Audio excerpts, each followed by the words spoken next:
Thanks for staying with us this morning. My name is Lillian Muli, and today is World Hepatitis Day. And this year, like all other years, medics and stakeholders are urging us all to invest in eliminating hepatitis. But what does that mean for everyday Kenyans? I'm joined by two experts in the field, Dr. Marianne Mureithi. She's the chair of microbiology and immunology at the University of Nairobi. I'm also joined by Dr. Hamdi Farah. She's the CEO of Climate and Health Connect. Doctors, good morning. Good morning. And thanks for being with us. I'll begin with you, Dr. Hamdi. Let's begin with the basics in terms of what exactly hepatitis is and why Kenyans should care about it.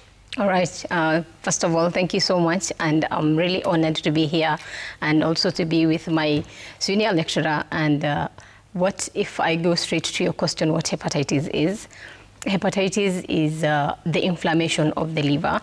And it can be caused by viral infections and also other things, but including alcohol, including other causes, yeah? So, but today we are here to discuss the viral infection, and hepatitis at large is viral infection targeting the liver. So what today we want to do today is we want to talk about hepatitis ahead of the World Hepatitis Day. The World Hepatitis Day is 28th of July.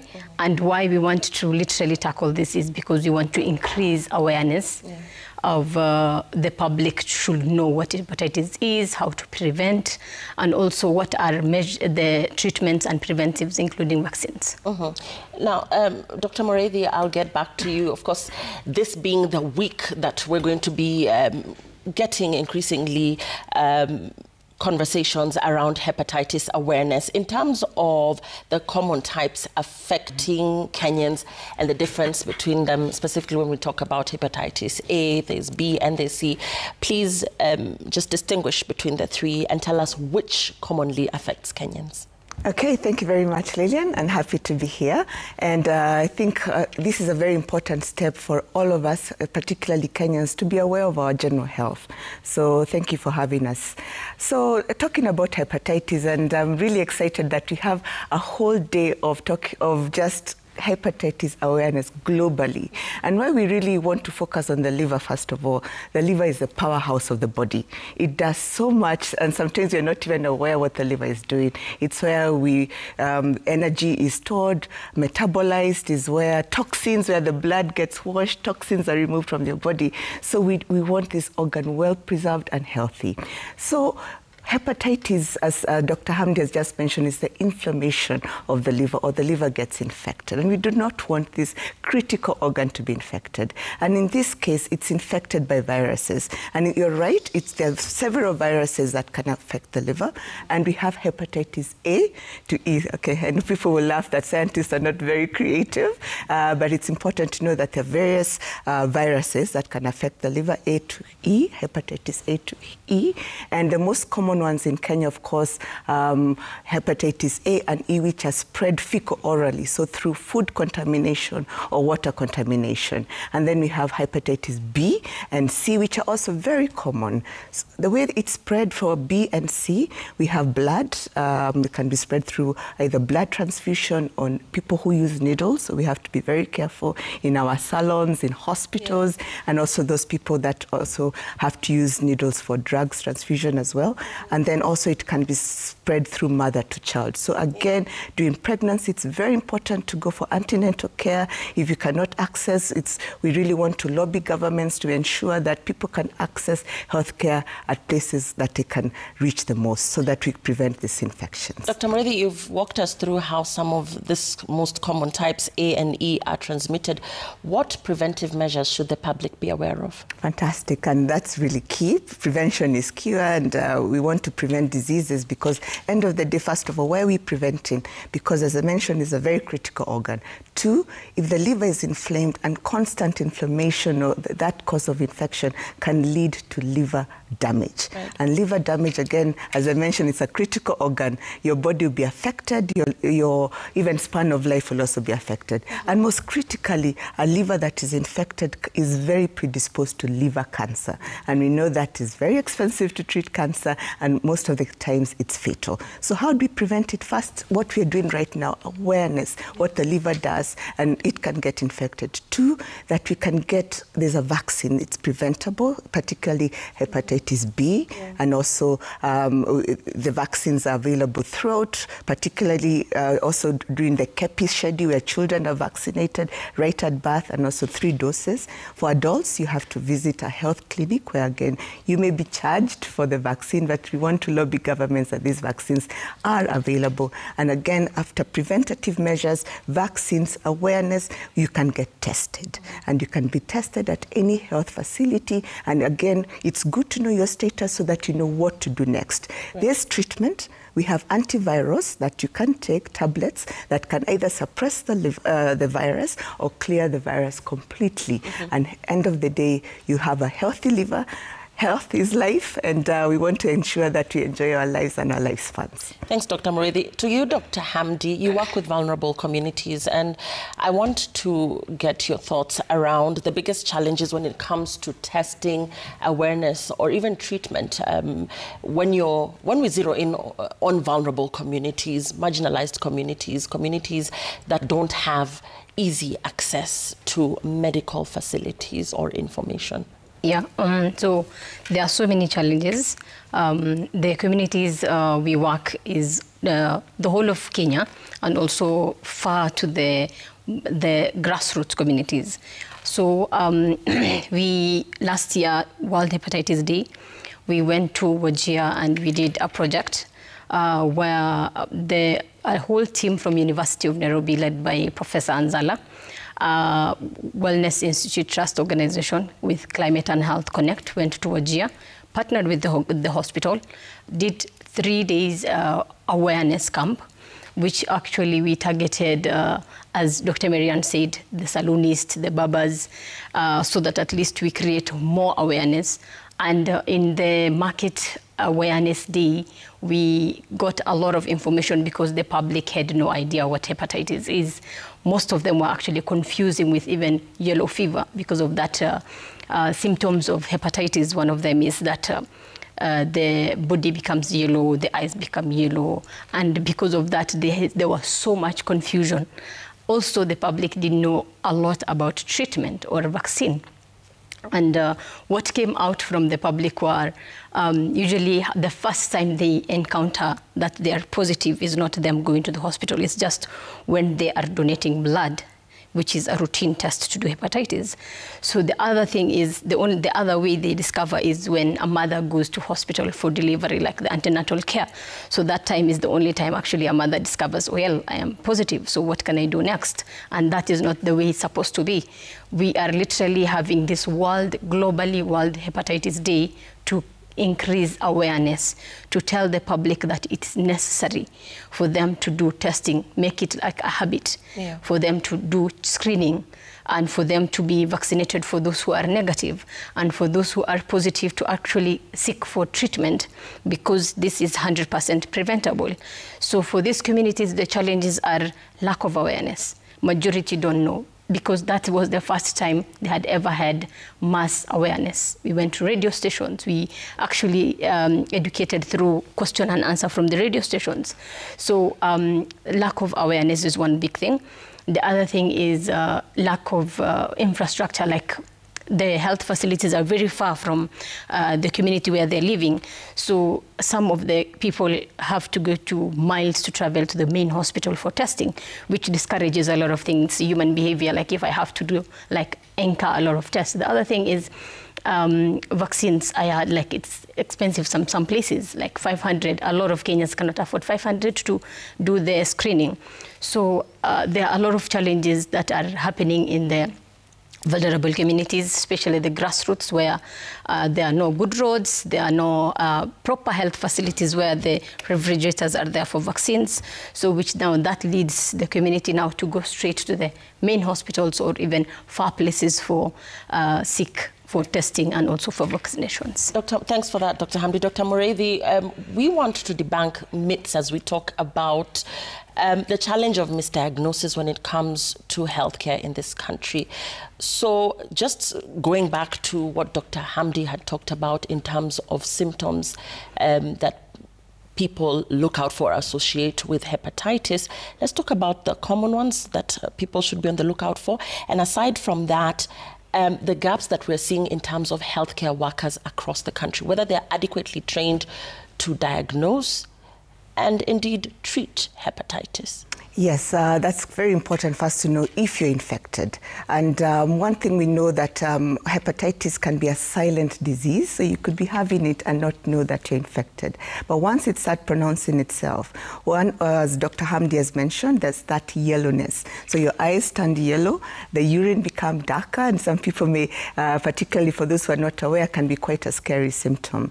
The other symptoms are a bit of fatigue, the body telling you that something is not quite right, fever, and that may, and I really at that point is where I would really urge you to visit your nearest health facility. Do not try and ask Dr. Google, because it can tell you very scary things, or maybe just water down the symptoms. So really I would want to urge Kenyans, visit your nearest health facility so that you get adequate testing. Maybe what I can also lobby the government is to ensure that we have adequate testings in these facilities. And we've worked very closely with the Nairobi County government to ensure that the county hospitals have these testings available and ready to be used for Kenyans, and also cost effective. If they can be free, the better. And that's one thing we really want to advocate during World Hepatitis Day, that you can get tested, you can know your status, particularly if you have the symptoms. And the good news is there is medication, it's available, and we've partnered with Gilead Sciences. They're the big pharma that makes actually this antivirus, and they've actually come to us at the University of Nairobi and actually approached us and asked, how can we make Kenyans more aware of hepatitis disease? And we came up with a project that Dr. Hamdi has talked about, Beauty is Liver Deep, where we've teamed up. It's a really cool project. We've teamed up with salons and barber shops, where we're using this at this grassroots level, using barbers and salonists and beauty, the beauty industry in particular, to talk about hepatitis. Would you say that this demographic, this population is the most vulnerable, perhaps? And just break that down for us. Why? One thing, and what we found on the ground, is that they associate probably disease and then hearing about diseases in hospitals. So having actually where you're going, because we realized you or Dr. Hamdi, maybe once a week you'll visit the beauty industry, the barber maybe once or twice a week, or in a month you'll visit this facility. Why can't you get your health education as you're having your nails done, your hair done? So we thought, this is an innovative way, and it was very well received. First of all, by the beauty industry personnel, and also the people that visited these facilities. We had students come, medical students from the University of Nairobi, doing community work, going into the communities, and once in a while, again partnering the Nairobi County government, would have market days where we would then talk about hepatitis in a market space and have people come. I remember we were in Dandora, and one of the persons, or one of the people that we were talking about hepatitis, I was like, oh, I really need to get tested. Where can I go to get tested? And then, Daktari, I can't afford this vaccine. Where can we get vaccine for cheap? And where can the vaccine come to us? Because I don't have time to leave my work to go there. And that's where we want to talk about it, lobby the government. Can we have these devices, the testing, the vaccines more easily accessible to the common mwananchi? Thanks for that. Dr. Hamdi, importance of community health education, and once again, I'm just talking about vulnerable communities. The models that have worked well in reaching rural communities around this topic, hepatitis. So some of the models were us going through the radio stations. Radio stations is reaching far, even across the other counties, So we actually created awareness using that question and answer, where we were live in the radio station, and we were answering with, we were having the honor of having Professor Anzala, virologist, on board. So the community were asking questions, and he was directly answering. And the other thing is to add more on what Dr. Marianne said, saloonists and barber shop guys who literally do that day-to-day activity. They use sharp objects.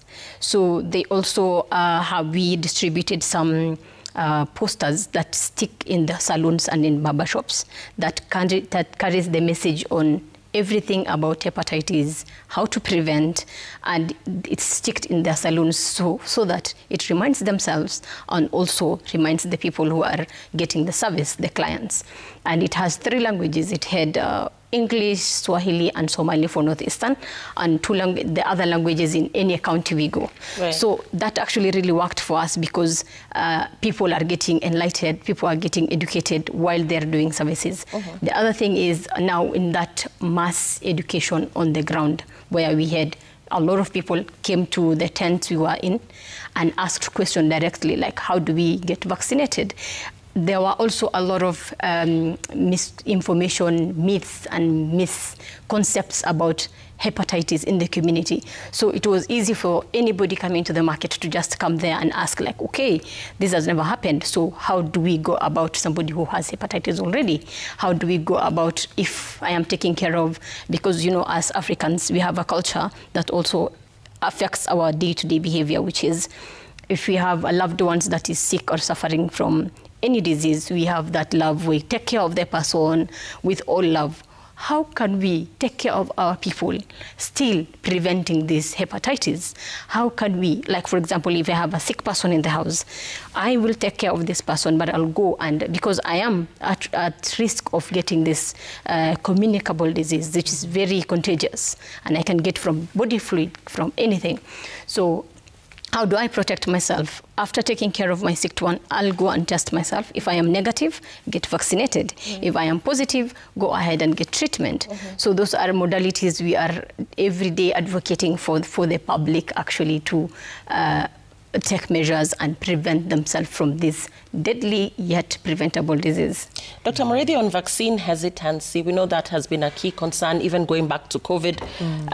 A lot of people really averse to vaccines, particularly when they don't understand, like Dr. Hamdi is telling us here, the gravity of the situation.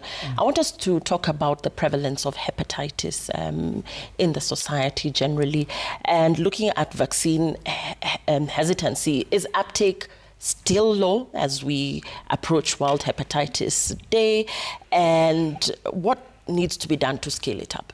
Yes, I think that's very important to discuss, particularly when it comes to vaccine and vaccine hesitancy. I think we saw that all the way from the time of COVID, where there's a bit of mistrust. I think we've just finished also a campaign for typhoid and other childhood vaccines recently, and also a bit of questions that came in. So for hepatitis in particular, and as we mentioned, we can prevent this. And again, it's given right at birth in young children and scaled up at different time levels. And why I want to really advocate for vaccines, one of them is vaccines are safe.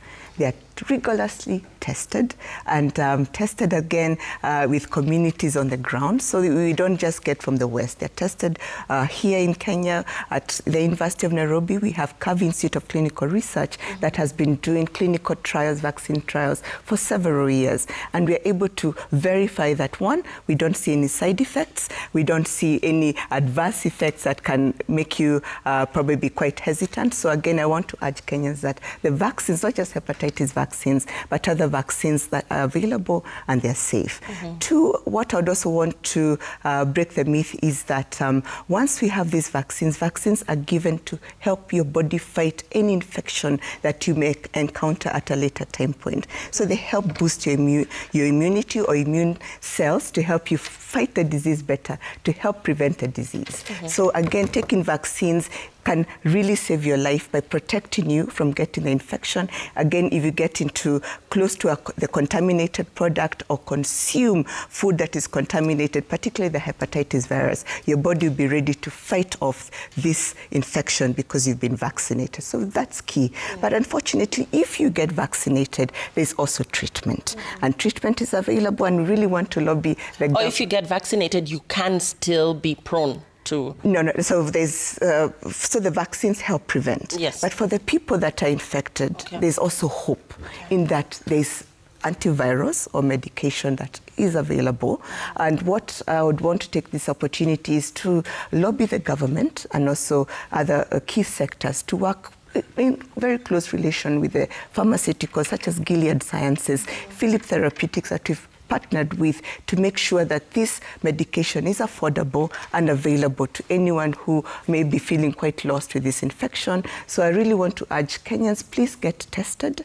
And if you get tested, if you're negative, please get the vaccine, which is available in any health facility. Yeah. And if you're infected, there's also treatment, and ensure that you finish the dose to ensure that you are healthy, your liver is not getting infected. And again, we want to preserve the liver, as I mentioned, is a big powerhouse of the body. Right, but just very briefly, as I cross over to Dr. Hamdi, I had asked a question around prevalence, and in terms of compromised immunity, people with compromised immunity, would you say that they could also be at risk of contracting hepatitis? Yes. So the first question about prevalence, from the most recent data, we've seen that in Kenya we have around 1.9 million Kenyans infected with hepatitis, particularly hepatitis B, which is preventable. So again, that just shows the seriousness of this infection. I mentioned it's a silent disease, so you may be having it, but not having the symptoms being pronounced. And that's why testing is important. And in particular for the immunocompromised. So the people probably, if you're immunocompromised, you're either having treatment, chemotherapy, your immunity is a bit weak or compromised, that's where vaccination really comes in. If you can be vaccinated to just to help your body prevent you getting that infection is key. And also for the immunocompromised persons, getting tested is also important so that you can get early treatment, because you don't want to compromise your health any further. So testing, vaccination, and most importantly, awareness is key, particularly for this vulnerable population. Thanks for that, Dr. Marianne. From where you sit, Dr. Farah, in terms of climate change, which is, of course, a sector you're involved in, how does climate change intersect with disease outbreaks, including hepatitis, particularly in drought and flood-prone areas? So if I might put it in this way, okay, climate change affects health in several sectors. During maybe, let's say, there is flood and too much rains and stuff, definitely water stagnated somewhere will increase prevalences of malaria, cholera outbreaks, and other diseases that are prone to. So when now those diseases we're having those outbreaks, definitely a disease will also compromise your immunity, and also now that will also affect the communicable disease or contagious disease now to spread. So the other thing is, for example, in the droughts and in the dusties, they will affect your pulmonary diseases, the pulmonary system, causing asthma, prone to allergies and all that. So when we go to hepatitis usually is a viral infection, and this viral infection is contagious and can be gotten from one person to the other. So this one, I will actually say for viral hepatitis is more of behavioral, cultural, and how we live day to day. If we literally prevent ourselves, like if you're using sharp objects like the saloonists, the babas, and also people who are injecting themselves, the IV drug users, any person who is using sharp objects, all that, and you are in healthcare, in the health care places, people are usually given vaccines. If you're a medical student, when you're coming to medical school, you are definitely given vaccines. If you're working in health places, you are automatically going to be given a vaccine. So what am I urging the other public who are not getting that privilege? And the vaccine is, you go and get vaccine, you purchase it. So if you are at risk and you know sharp objects and sick people, you're taking care of sick people, and you are at risk, you go and take vaccinated. Right, ladies, I'll get your winding remarks, starting with you, Dr. Mureithi. A call to action as the world prepares to mark World Hepatitis Day. In terms of the message you have to Kenyans around this disease, as well as the role the government and the health sector should play in averting this as a public health threat. Okay, thank you very much. And again, quite excited to have a global hepatitis day. And the most important message right now is get tested. Get aware, be aware of this infection, get tested, get vaccinated, and if positive, get treatment, seek treatment, do not wait. Because again, liver is as I mentioned, is the powerhouse of the body, and we have this saying in our project, or our place of work is HEPA, Hep B, or HEPA. For those who don't understand English, we need to run away from hepatitis. So awareness, testing, vaccination, treatment. That's just a simple message to Kenyans, particularly World Hepatitis Day. Right. Dr. Farah? Yes, I will have a message to the community. Be responsible. Go do the testing at the nearest facility. If you're negative, get vaccinated. I will have also a message to the policymakers. Policymakers, government, and everybody who implement policies. Let's have let's emphasize on this World Hepatitis Day for projects like mass awarenesses. In radio stations, in publics, in marketplaces, in schools, in everywhere where we can do any education to the public, we do that. Also for the same policymakers and the governments, I urge, let's have subsidized price for the vaccine so that majority of Kenyans can actually purchase, yeah?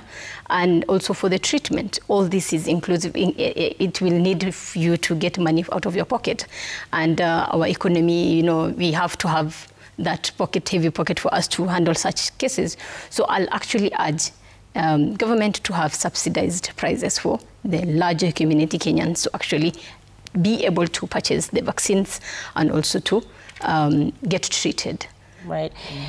Thank you very much, Dr. Hamdi Farah, CEO, Climate and Health Connect, and Dr. Marianne Mureithi, Chair of Microbiology and Immunology at the University of Nairobi. As the world prepares to mark World Hepatitis Day, we are talking about keeping your liver healthy. We're talking about vaccination, which is prevention, and indeed, if you are infected, there is a cure. Many thanks for joining us, ladies. My name is Lillian Muli. Have a lovely day. Thank you.